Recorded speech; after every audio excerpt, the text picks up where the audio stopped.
Meu nome é Larissa, eu sou uma mulher de 35 anos, branca, de cabelos escuros, castanhos escuros, ondulados, tô usando batom vermelho, tenho os olhos castanhos também, tô com uma camiseta branca e um colar de miçangas azul. No fundo da imagem tem uma cortina preta. Bom, eu sou formada em História e tenho mestrado nas Ciências Sociais. Nas ciências sociais, eu estudei, fui mais para a área da ciência política, onde eu estudei políticas públicas de museus e espaços de representação extraparlamentares. Por que que eu estou falando isso? Porque nessa palestra a gente vai conversar sobre museus e participação no estado de São Paulo. E muito, na verdade, praticamente, tudo que eu vou trazer aqui para vocês vem dessa pesquisa de mestrado que eu realizei entre 2016 e 2017, né, junto a um grupo de representação extraparlamentar. O que que a gente quer dizer com isso? Quando a gente fala de representação política, geralmente a gente pensa em uma representação na Câmara dos Vereadores, na Câmara dos Deputados, enfim, essa representação parlamentar. A gente vai falar aqui sobre um tipo de representação, mas representação fora desses espaços, né? Então, quando a gente conversa sobre conselhos, a gente está falando de um espaço de representação. Um conselho de cultura em uma cidade, ele tem alguns representantes de segmentos artísticos ou culturais e que, junto ao poder público, alguns representantes da sociedade civil e representantes do poder público, que juntos fazem, né, tomam algumas decisões ou pensam sobre as políticas públicas ali do seu setor, do seu segmento, da sua área. Então, esse é um espaço de representação, mas é um espaço fora, né, do parlamento. Bom, a gente vai conversar especificamente sobre um grupo de representação dessa área, desse setor, né, específico da cultura, que é o setor de museus. Mas também vão ampliar um pouco para pensar o que significa, né, e como que se dá a participação da sociedade civil, dos profissionais de museus, da comunidade museológica, no processo de construção e implantação das políticas públicas para museus no estado de São Paulo, né? Para a gente falar sobre isso, eu vou começar falando um pouco sobre o Sistema Estadual de Museus, que é, atualmente, um órgão da Secretaria de Cultura e Economia Criativa do Estado de São Paulo, que é responsável pelos museus, pela qualificação, pela interlocução, pela formação, enfim, entre diversas coisas nessa área de museus aqui no nosso estado. O CISEM, o Sistema Estadual de Museus, ele foi criado em 1986, então ele já tem aí uma caminhada, 35 anos, minha idade. Ele foi criado antes ainda do Sistema Nacional de Museus. Então, ele é o primeiro sistema de museus no Brasil. Ele foi criado alguns meses antes do Sistema Nacional, né? Mas foi, enfim. Ele foi criado dentro desse contexto já de redemocratização, né? Então, na década de 80, pensando em pensar mesmo esses museus de uma forma mais integrada e participativa e democrática, né? Acontece que, de fato, ainda tendo sido criado no final da década de 80, ele vai ter uma atuação mais expressiva mesmo quase 20 anos depois, porque ele é criado com uma equipe extremamente reduzida e os seus objetivos, seu direcionamento acaba sendo um direcionamento também bem pontual. E vai ser 20 anos depois que a gente vai ter uma estruturação melhor desse sistema e de uma atuação mesmo em rede aqui, né, no estado de São Paulo. Um dos objetivos estabelecidos já na criação do CISEM, no decreto de criação do CISEM, já era estabelecer uma discussão participativa dentro da comunidade museológica, na elaboração das políticas de museus para o estado de São Paulo, né? Então, a gente vai falar bastante de participação e vocês vão ver que, desde o início, essa premissa ela já existia. Ela tem a ver com esse contexto de redemocratização que eu falei, mas ela tem a ver também com toda uma trajetória que já seguia o pensamento museológico e a institucionalização, tá, das políticas para museus no Brasil, como um todo, né? Então, só para a gente voltar aqui um pouquinho, se a gente for pensar, o que se entende hoje de museu, né? Quando a gente fala quando você pergunta para alguém, se você perguntar para o seu colega, mãe, pai, tio, sobrinho, enfim, o que é um museu? O que as pessoas costumam responder? Qual a referência, geralmente, que elas costumam trazer de museu? A gente tem uma pesquisa recente da Oi Futuro que mostra para a gente que mais de 80%, não vou lembrar o dado exato agora, das pessoas relacionam museu com história, com a palavra história, primeira relação, e com um prédio histórico, né, específico. Então, o museu, ele começa, né, a gente pode voltar, enfim, tem diversos momentos em que são colocados esse início de museu, mas se a gente pensar um museu como um espaço de preservação de coleções, né, a gente já vai falar ali a partir do século XVIII, mais ou menos, já tinha-se então essa ideia de um preservar determinada história, né?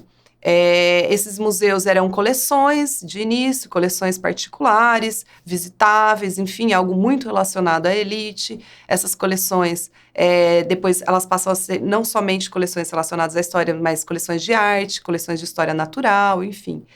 E depois, com o processo da Revolução Francesa, esses espaços vão começar a se tornar públicos, né? Vai começar a surgir essa ideia de que as pessoas precisam ter acesso a essas coleções, essas obras de arte, enfim. E o museu, então, ele começa a ser um espaço com um acesso público e vai se fortalecendo ao longo do tempo, cada vez mais como um espaço de exposição, de preservação, mas também de exposição e de difusão de determinada expressão cultural, né?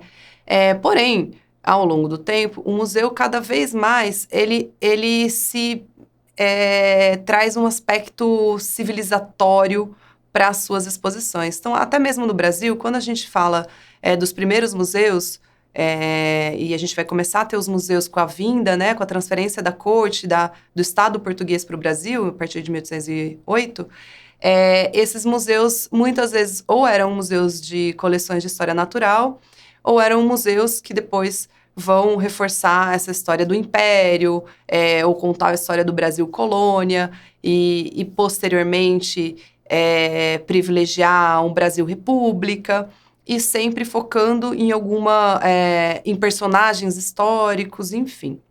Então, o museu era muito voltado para esse tipo de narrativa histórica, oficial, vamos dizer assim, e também para as coleções, para os objetos.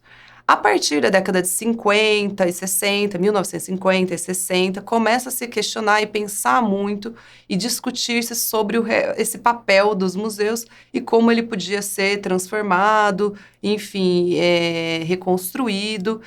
E passa-se a privilegiar mais o público do que as próprias coleções. Então, o museu ele tem sentido se ele tem sentido para as pessoas, né? Então, a gente precisa trocar aqui um pouco o nosso foco. E aí, a partir da década de 70, com alguns encontros, que são encontros muito marcantes, né, na história do pensamento museológico, cada vez mais o museu vai se fortalecer dentro dessa nova perspectiva de um museu integrado às comunidades, à sociedade, um museu que tem uma função social a cumprir, de relevância junto a essas sociedades, de transformação, e que precisa ser um espaço, ele nunca vai ser um espaço neutro, é um espaço de poder, né, como tantos, mas que precisa ser um espaço de discussão, de debate e que busca uma transformação social. Então, o que a gente costuma dizer que do foco às coleções, o foco passou a ser mais as pessoas. Tanto no aspecto, porque o museu também é colocado como espaço de deleite, na sua definição oficial, atualmente, do IBRAM, do Instituto Brasileiro de Museus, ele também é um espaço de deleite, então é um espaço também de divertimento, mas é principalmente um espaço educativo. Então, desde sair de um lugar de contemplação, que você vai apenas para olhar, que o público olha, mas não interage, ele passa a ser um espaço de interação e de construção coletiva, né? E, para além disso, um espaço que deve trazer sempre as questões contemporâneas, né, da sociedade e pensar alguma forma de colaborar com transformações positivas, né? Por que eu estou falando isso? Porque quando o público passa a ser cada vez mais primordial no museu e passa a ser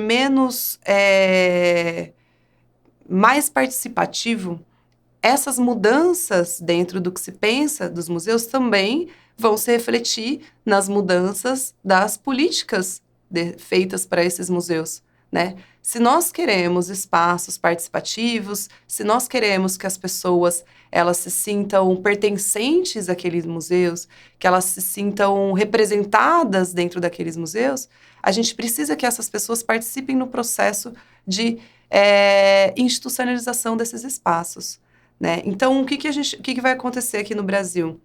Principalmente a partir de 2003, quando a gente tem o começo do governo Lula, e com o Gilberto Gil no Ministério da Cultura, com um pensamento, já traz uma ideia diferente,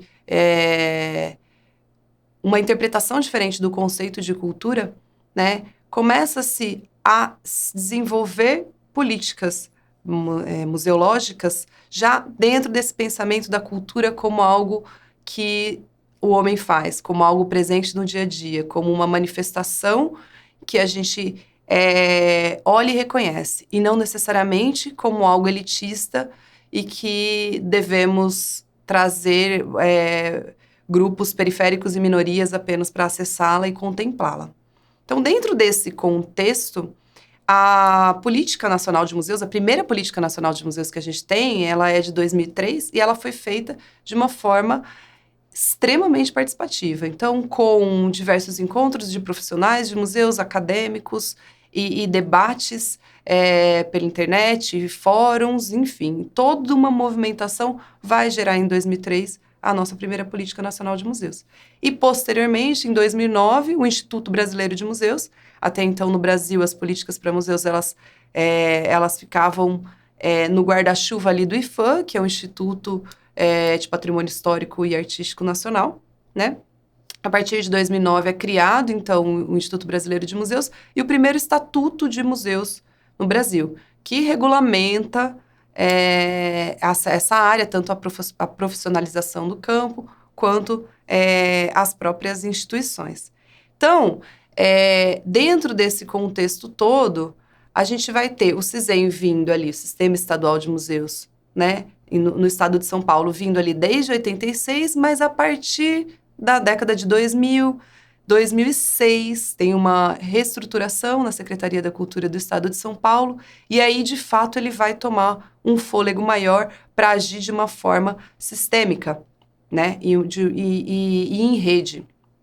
E criar, então, duas instâncias participativas. Quais são essas instâncias participativas? O Conselho de Orientação, que é o COCISEM, Conselho de Orientação do Sistema Estadual de Museus, e um grupo de trabalho de representantes regionais de museus. O que é essa instância participativa? Então, o Conselho traz cadeiras para tanto a comunidade acadêmica, quanto pessoas do poder público, né? Cargos ali do poder público para pensar diretrizes de políticas no estado de São Paulo.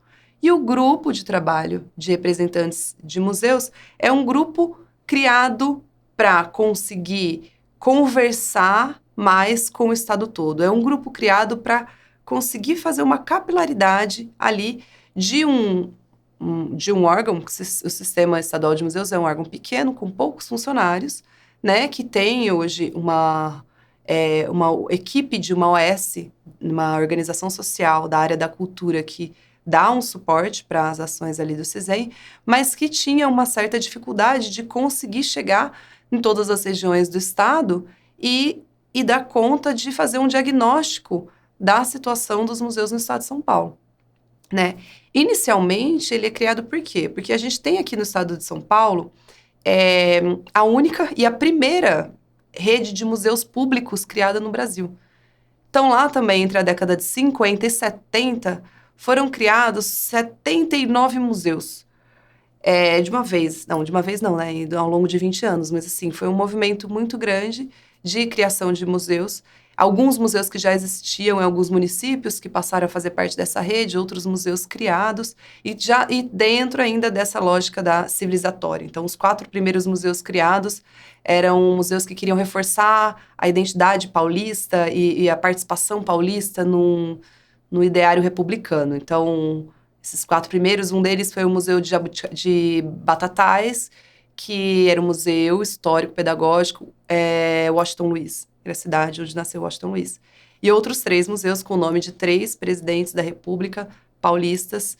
Guaratinguetá tem um outro museu, e enfim, entre outras cidades que foram criando esses museus que todos passaram a se chamar Museus Históricos Pedagógicos, alguma coisa, né?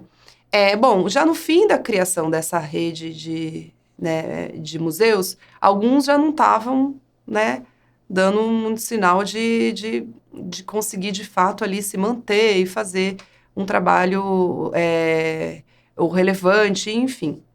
A equipe desses museus era uma equipe emprestada da educação, sempre, né? Eles ainda estavam muito dentro do guarda-chuva ali da educação e nem tanto da cultura.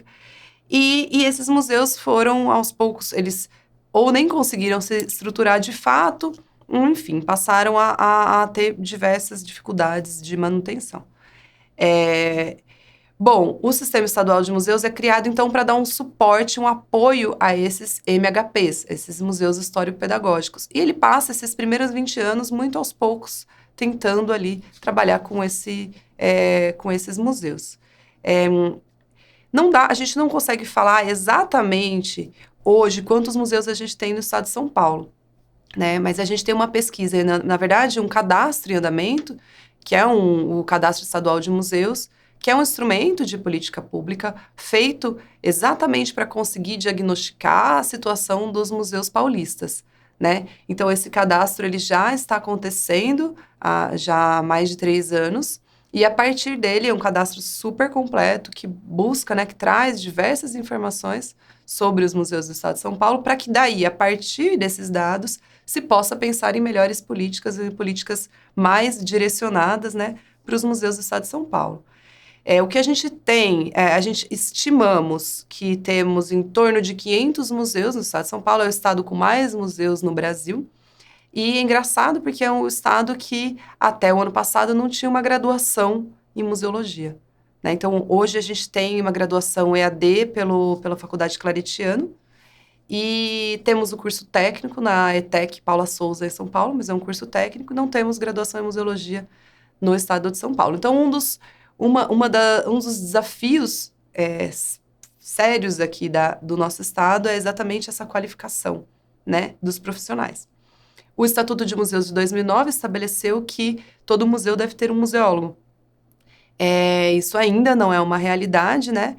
Mas com o Estatuto isso também já melhorou bastante a qualificação dos profissionais, porque diversas prefeituras abriram concurso para museólogos para que tivessem museólogos na equipe. E eu digo prefeitura por quê? Porque também, segundo esses mesmos dados que eu ia citar para vocês, hoje a gente fala que a gente tem em torno de uns 500, mas nesse mapeamento de 2011, feito pelo CISEM, era um número, se não me engano, de 417 museus no estado, né? Sendo que a gente tem 645 municípios.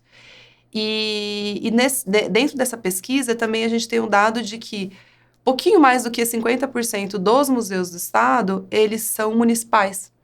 Então, a maior parte dos museus aqui no estado de São Paulo são municipais, o que traz também uma série de outras questões, né? Que colocam o museu nesse lugar de dependência de vontade política, de visão política, enfim, né? E de apoio, enfim. E se a gente juntar os museus municipais com museus federais e estaduais, quase 70% dos museus do estado de São Paulo. Dentro dessa realidade de um grande número de museus e um órgão pequeno para conseguir atender esses museus, como era o CISEM, pensou-se então, na organização de um grupo que desse apoio a essas ações do sistema. Isso começa em 2009, também, o mesmo ano do Instituto Brasileiro de Museus, o mesmo ano do Estatuto. São criados, então, alguns polos, né? Algumas cidades tornam-se polos e são indicados alguns representantes, então, algumas pessoas que trabalham na área de museus ou da cultura, que vão ter um contato mais estreito ali com o CISEM, trazendo as demandas da sua região e levando também algumas ações do CISEM para as suas regiões. Isso de uma forma ainda não oficial, que vai ser oficializada só em 2012, quando é feito um decreto de criação do grupo de trabalho dos representantes regionais de museus. Eu digo a gente porque eu fui representante regional de museus por 6 anos, né? Então acaba que eu me apropriei disso. Mas a gente acaba não chamando muito de grupo de trabalho, né? Apesar de ser um nome oficial, eu vou falar aqui mais com vocês como grupo de representantes regionais, tá? E é sobre esse grupo, mais precisamente, que eu quero falar sobre como ele atua, né, de forma participativa junto ao sistema de museus, pensando nas políticas de museus no estado de São Paulo.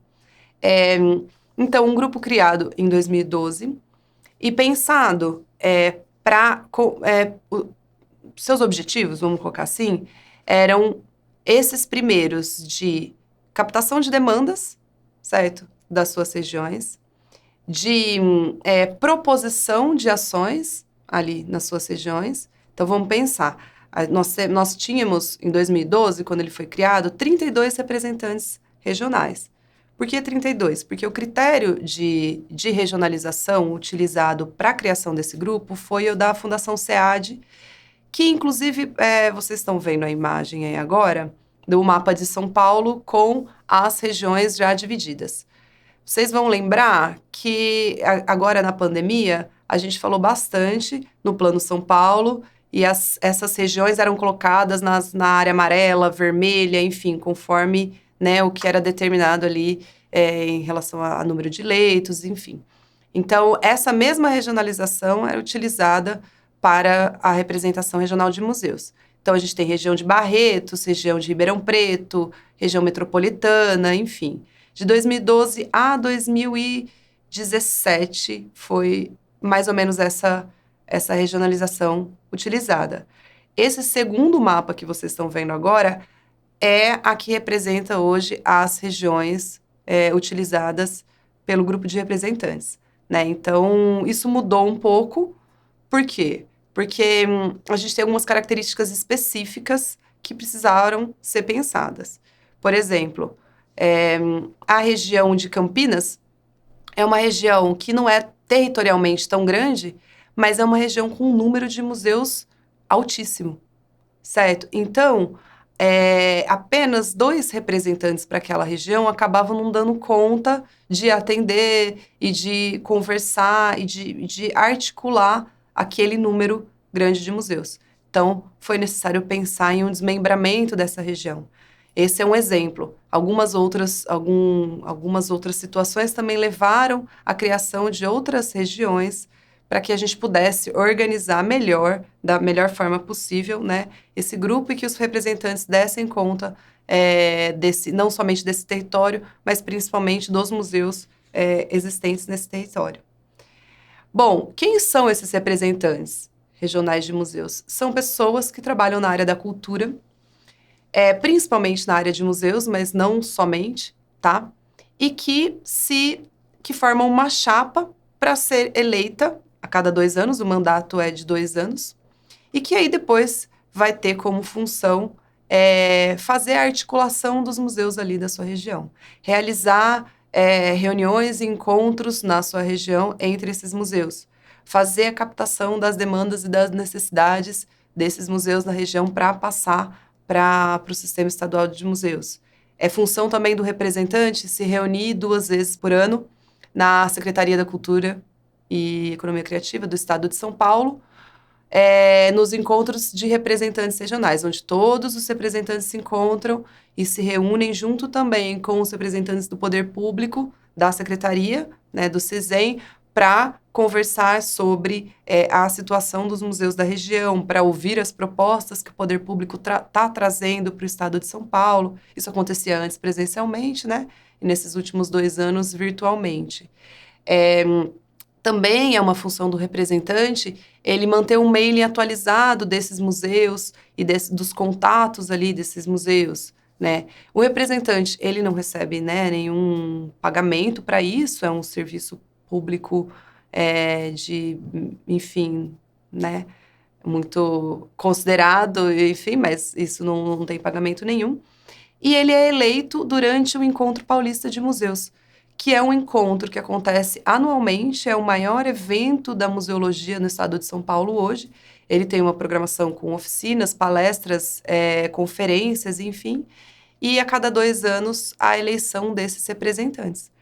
Quem vota nesses representantes são pessoas que, na verdade, são museus que votam. Então, um representante de cada museu daquela região, apenas um pode votar, porque às vezes a gente tem museus maiores com muitos funcionários, né? E aí, se a votação fosse pessoal, ela teria um peso individual, ela teria um museu maior, ele teria uma maior decisão ali nessa chapa eleita. Então, é um representante por museu que vota na chapa para que essa chapa atue nos próximos 2 anos, tá? Esse é um processo que já foi muito discutido entre os representantes. Por quê? Porque se o objetivo é promover a participação dessa comunidade museológica e fazer com que as políticas públicas para museus aqui no estado, elas sejam construídas da forma mais participativa possível e com uma escuta, né, relevante daqueles profissionais, daquelas pessoas que vivem o dia a dia daqueles museus, é necessário que todo o processo, né, todo o procedimento tanto de eleição quanto de legitimação desses representantes, ele seja o mais democrático e participativo também, né? Então, algo que já mudou dentro de todo esse processo de consolidação do grupo de representantes de 2012 até hoje foi exatamente esse momento da eleição. Por quê? Esse foi outro dado que eu encontrei durante o meu processo de pesquisa do mestrado, né? O Encontro Paulista de Museus, ele acontece desde 2009. E uma das demandas que nós representantes, né, eu quando representante também, junto aos outros representantes, trazíamos para o CISEM era de que o Encontro Paulista de Museus, ele deveria ser descentralizado. Não era interessante que ele acontecesse todo ano em São Paulo. Porque se ele se diz um encontro que articula profissionais de museus do estado todo, será que de fato ele está trazendo as pessoas do estado todo? Se para o pessoal lá da região de Araçatuba, para sair lá de Auriflama e descer até São Paulo, demora pelo menos um dia de viagem, e geralmente são pessoas que estão no museu, como disse, museus municipais, então depende da vontade política ali da cidade de administração municipal para pagar essa viagem, para dar todos esses dias de folga, enfim. Será que a gente tem uma participação de fato do estado todo em um encontro tão importante que acontece sempre na capital, né? E se é nesse encontro que são eleitos os representantes, será que vêm essas pessoas, para esses eleitores até esse encontro paulista, para de fato votar e participar desse processo de decisão, né, de quem serão os representantes regionais?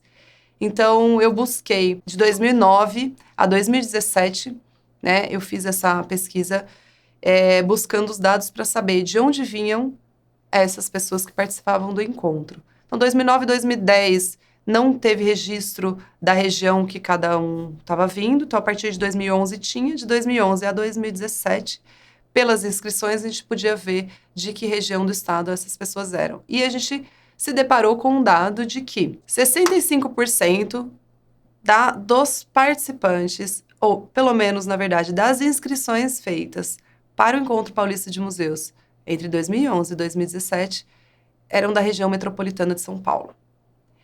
A segunda região com maior número de pessoas inscritas no evento é a região de Campinas, também bem perto de São Paulo, com 9%. né? É um número 7 vezes menor do que o da região metropolitana de São Paulo.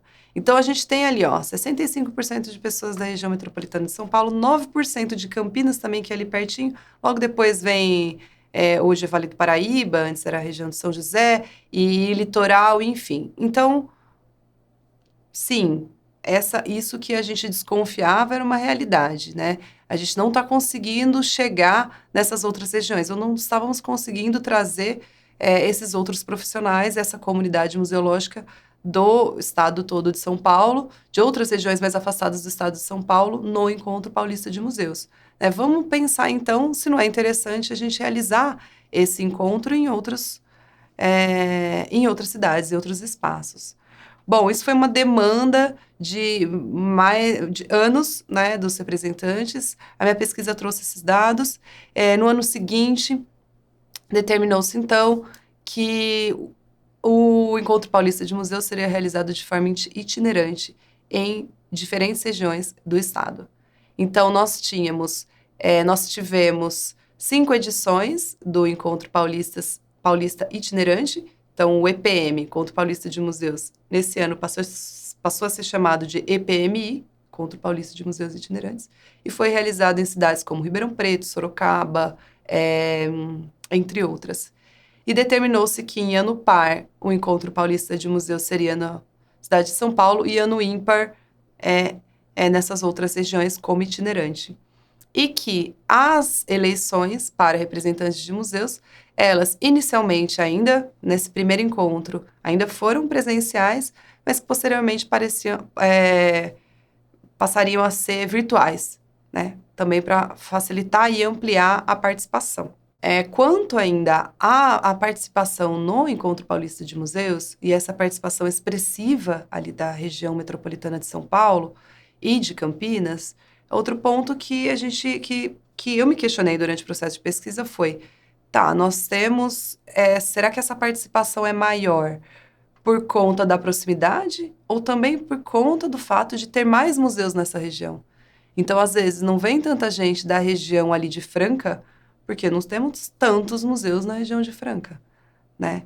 Então, fui pesquisar também o número de museus, né, a partir do mapeamento que tínhamos, o número de museus em cada região.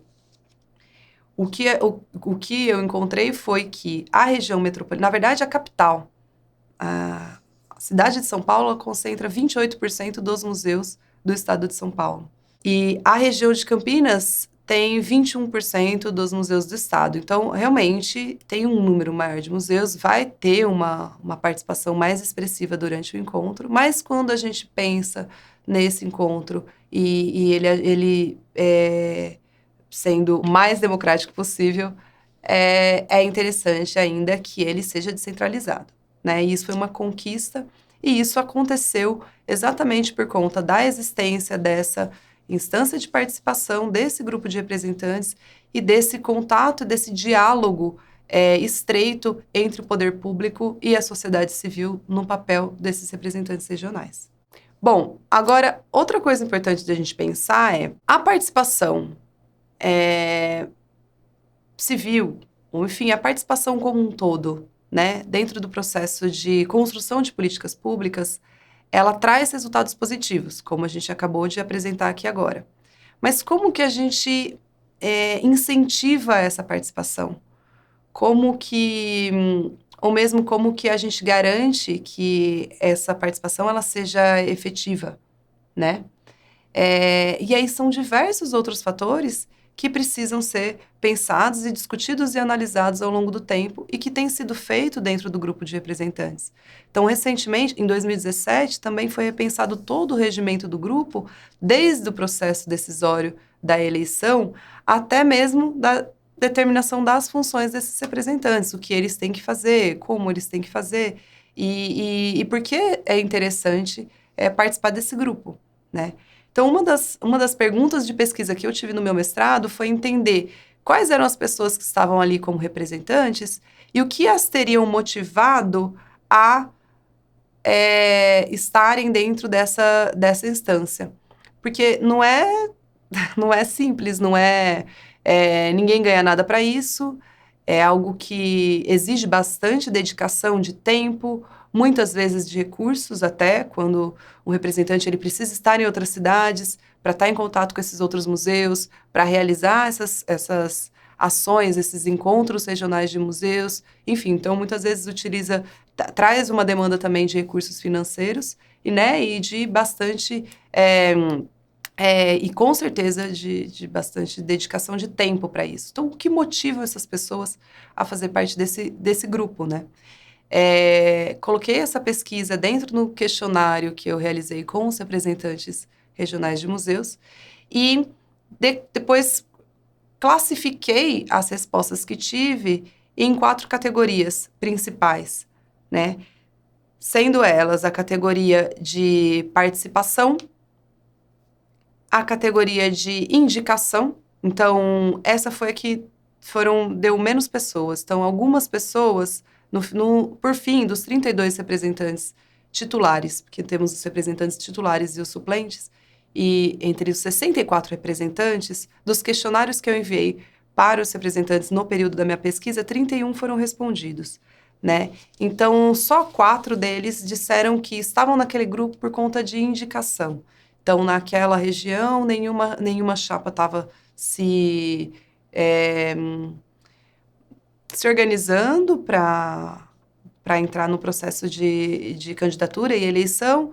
Então, ou o CISEM, ou algumas outras pessoas acabaram indicando aquela chapa, ou aquelas pessoas para formarem uma chapa. E aí, estou aqui por causa disso, então, porque foi indicado. A outra categoria, que também deu um menor número, também 4 pessoas entraram nessa categoria, é a categoria de representação. Então, aqueles que disseram, eu estou nesse grupo necessariamente para representar os museus, ou porque os últimos representantes eu não gostava, eles não eram tão eficientes, ou porque os museus, principalmente do interior, precisam de pessoas falando por eles e defendendo e buscando mais recursos, mais investimentos, mais capacitação, etc.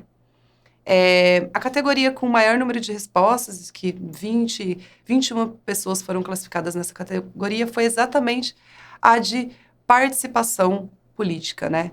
Então, nessa categoria, estão as pessoas que utilizaram muitos verbos como auxiliar, participar, ajudar, construir. Então, esses representantes disseram que estão ali, gostam de estar ali, querem estar ali, porque eles entendem que é importante participar nesse processo decisório, nesse processo de elaboração de políticas públicas, de construção, e que eles valorizam essa participação. Também vi que grande parte desses representantes participam também de outros grupos ou de outras instâncias participativas, como outros conselhos, como associações e etc. E que também é um grupo extremamente qualificado. A gente tinha ali mais 60% dos representantes tem uma pós-graduação, pelo menos uma especialização. Mais de 30% deles têm um mestrado, todos têm formação em graduação. A maioria na área de história, depois na área de artes e alguns até em museologia, né? Então, esse grupo de representantes é um grupo que, de fato, ele não existe ali no papel. E eu acho que essa é a maior conquista desse processo, desde 2009, quando começaram ali os polos, e até hoje, dentro da trajetória do grupo de representantes regionais, né? Na minha pesquisa também, eu entrevistei o diretor do CISEM, né, naquele período, que é até atualmente também, o Davi, entrevistei Renata Mota, que também já foi diretora, Cecília Machado, todos já foram diretores do CISEM, hoje estão em outras áreas ainda importantes para a museologia paulista, em cargos de lugares decisórios importantes, e eles falaram bastante sobre esse contexto político favorável, né, no período, que estimulava a participação da sociedade civil dentro dos processos decisórios de políticas públicas, né? E essa participação, ao mesmo tempo que dentro de um contexto federal A gente teve um perceptível desmonte dentro dos conselhos e um desestímulo a essa participação. O grupo de representantes se mantém e continua com uma atuação muito próxima, né, ao poder público, pensando as políticas de museus no estado de São Paulo.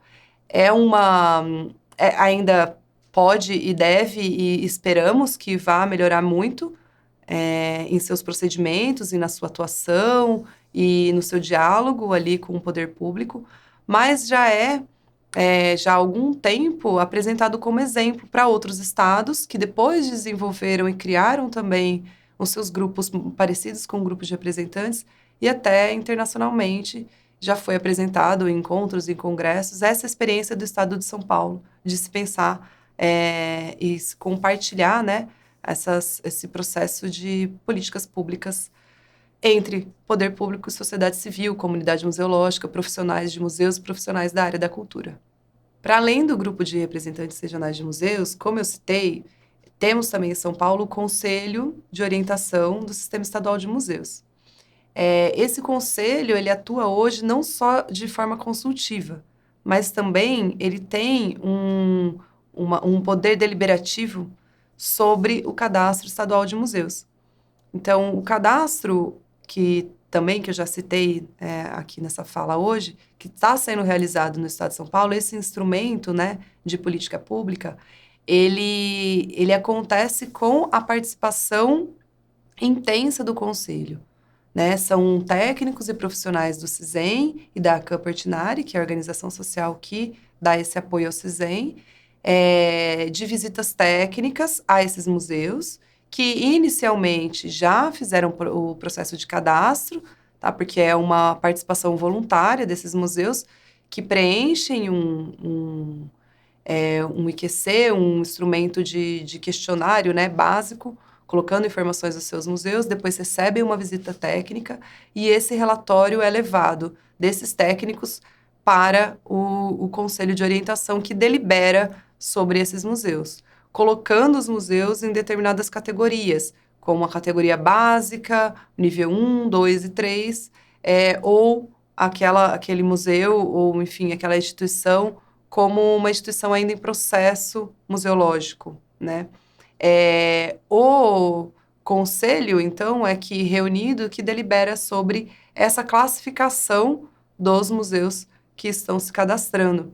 É um conselho também muito ativo e que tem dentro da sua composição atual, para além de uma representante das universidades, do Estado de São Paulo, das universidades públicas, do diretor do Sistema Estadual de Museus, da diretora do curso técnico de museus de São Paulo, da diretora da Unidade de Patrimônio Material do Estado de São Paulo, que é onde o CISEM fica, né? Porque nós temos Secretaria da Cultura, temos a unidade, a UPPM, Unidade de Patrimônio Material, e aí o CISEM. Então, além dessas cadeiras para esses diretores e professores, nós temos 2 cadeiras para representantes de museus do Estado.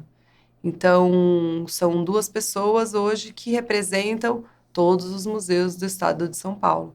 Geralmente, essas pessoas já foram do grupo de representantes regionais e são também aqueles que ficam fazendo o contato, o diálogo entre o conselho e o grupo de representantes regionais. Eles estão presentes no encontro de representantes regionais e fazem essa intermediação entre essas 2 instâncias, né?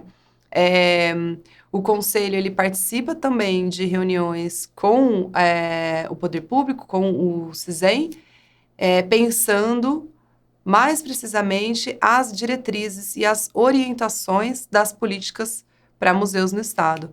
Quando o grupo de representantes, ele trabalha mais com ele é um grupo de trabalho, então ele trabalha mais com dados e com demandas e com informações e com a aplicação dessas políticas, dessas ações trazidas pelo CISEM nas suas regiões, né? Pensando que o CISEM começou para conseguir qualificar e dar apoio àqueles MHPs, aqueles museus histórico-pedagógicos que eu contei lá atrás, e que foi se fortalecendo e atendendo cada vez mais os museus, os outros museus, né, do território paulista, ele passou a ter essa necessidade de um grupo de trabalho que, junto com ele, pudesse tanto fazer a captação dessas demandas, quanto apoiar na realização delas nas suas regiões. Então, hoje, o Estado de São Paulo conta com esses dois grupos que, juntos e articulados, participam das políticas públicas com o Sistema Estadual de Museus.